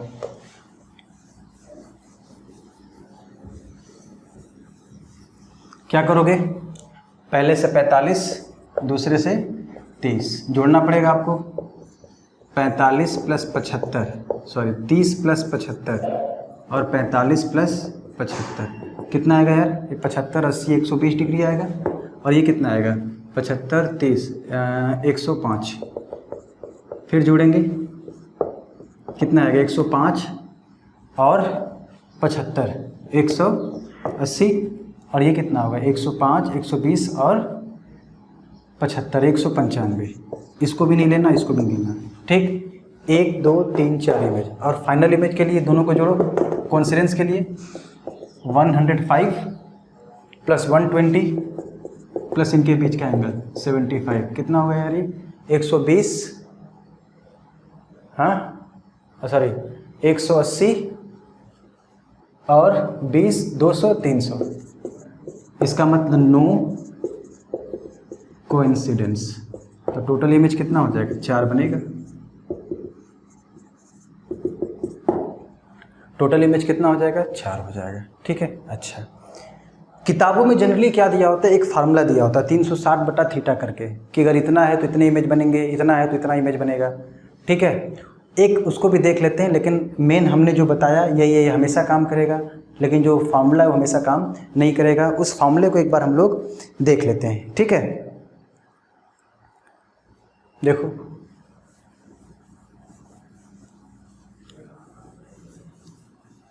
जो बुक्स में फार्मूला हमको दिया होता है जिससे हम लोग कैलकुलेट करते हैं, सभी बुक्स में ऑलमोस्ट दिया होता है। ठीक है, उसकी लिमिटेशंस है। देखो क्या एक नियम बना दिया गया, ये सब देख के ठीक याद कर सकते हो उसको। सबसे पहले इस फार्मूले को लगाने के लिए 360/θ इसको निकालना पड़ेगा, और ये आना चाहिए इंटीजर। क्या आना चाहिए, इंटीजर आना चाहिए। इंटीजर मतलब 1 2 3 4 5 6 7 8 9 10 ऐसा कुछ आना चाहिए। ठीक है, इंटीजर आना चाहिए। अब अगर इंटीजर आया, लेकिन देखो अगर इंटीजर आया तभी फार्मूला लगेगा, अगर इंटीजर नहीं आया तो अभी मैंने बताया कोई भी एंगल हम लोग निकाल सकते हैं। ठीक है, अगर इंटीजर आया तो ठीक है, नहीं तो वो फार्मूला। अब देखो इंटीजर में भी 2 बातें होंगी। अगर 360/θ एक इवन नंबर होता है, इफ 360/θ ये क्या एक इवन इंटीजर होता है, तो जो टोटल नंबर ऑफ इमेजेस बनते हैं ये होता है 360/θ-1। ठीक है, उसके बाद अगला जो है इफ 360/θ ये क्या एक ऑड नंबर आता है। अच्छा तुम देखो एक वेरीफाई भी कर लेते हैं। 90 था तो 3 बना था ना, थीटा 90 था 3 बना था, 360/90 कितना आ गया 4 इवन नंबर, 1 घटा दिया कितना 3 नंबर आया कि नहीं, तो देखो वेरीफाई भी हो गया। 360/θ एक ऑड आया। ठीक है, क्या आया, ऑड आया। और तो इस केस में टोटल नंबर जो होता है 360/θ-1 कब, if object is at angle bisector.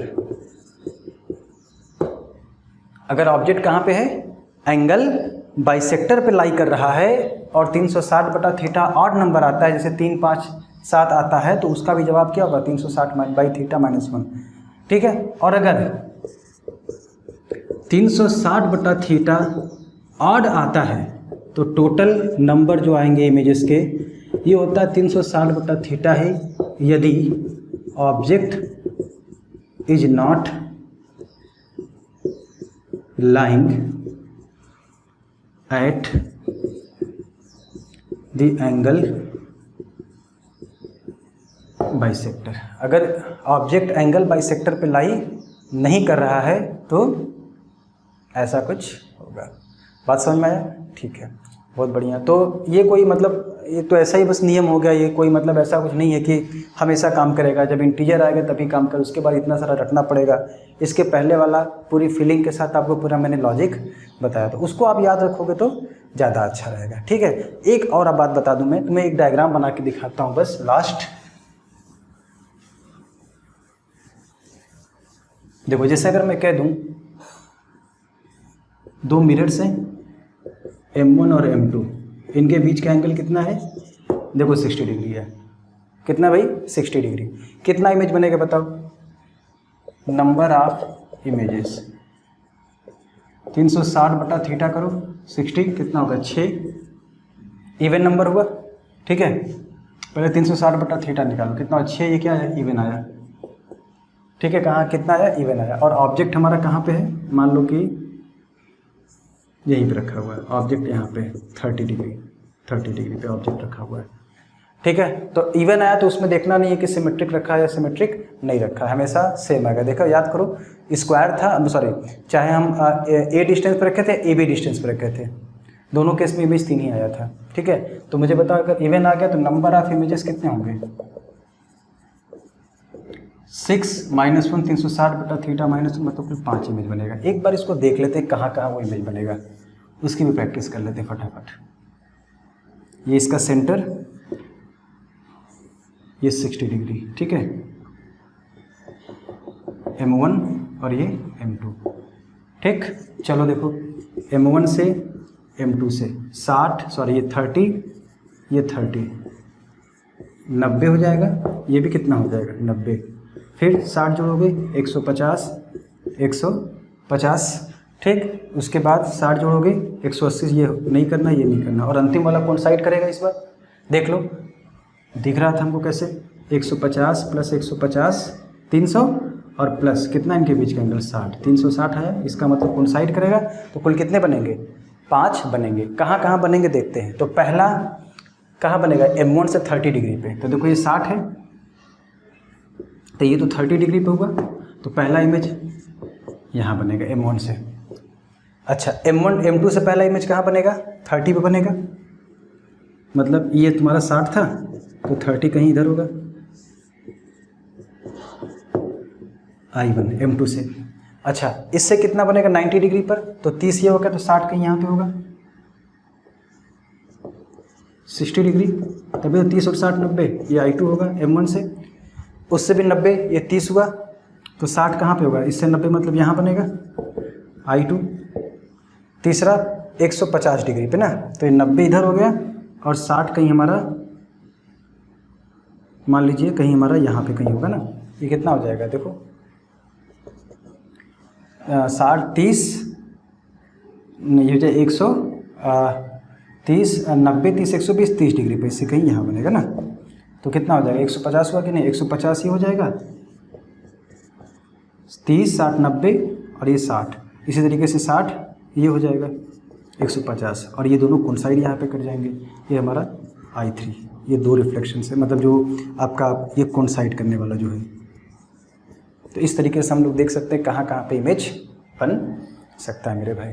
ठीक है, तो हमारा अब प्लेन मिरर जो होता है वो ख़त्म होता है, प्लेन मिरर भी ख़त्म हो गया, और फाइनली हमारा जो रिफ्लेक्शन ऑफ लाइट था वो भी ख़त्म हो गया। नेक्स्ट टर्न पे हम लोग क्या स्टार्ट करेंगे, रिफ्रैक्शन ऑफ लाइट। ठीक है मेरे भाई, तो अब थोड़ा सा आपको आज का जो लेक्चर था थोड़ा लेंदी हुआ है ना, और काफ़ी कॉम्प्लेक्स था, है ना। कॉम्प्लेक्स मतलब ऐसा बहुत ज़्यादा दिक्कत नहीं है, आप इसको एक बार अच्छे से पढ़िएगा, पॉज करके चीज़ों को लिखिएगा, समझिएगा।